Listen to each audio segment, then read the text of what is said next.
y Crimea, lôn serth sy'n nadreddu drwy'r mynyddoedd i gyfeiriad Blaenau Ffestiniog.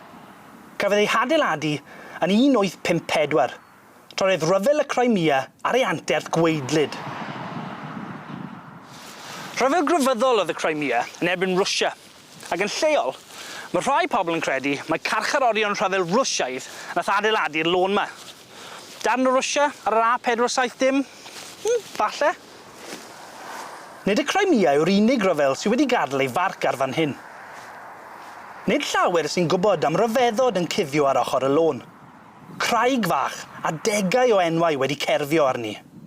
Bechgyn lleol wedi dod yma i union yr un man, ar union yr un graig, mwyn gadael ei marc ar ei catref cyn mynd bant i ymladd mewn rhyfeloedd ledled y byd. Craig Sant Mihangel yw'r enw arni, ac yr arfer bod ffynnon yn dod i'r wyneb o dan y graig. Oedd pobl arfer dod yma am ganrifoedd i weddio. A dyna beth yw'r sgrifen ar y graig mewn ffordd, math o weddi. Y bois lleol cyn gadael adre am y tro olaf yn gofyn am help i dduw, i'r mynyddoedd, i bwy bynnag fys yn gwrando.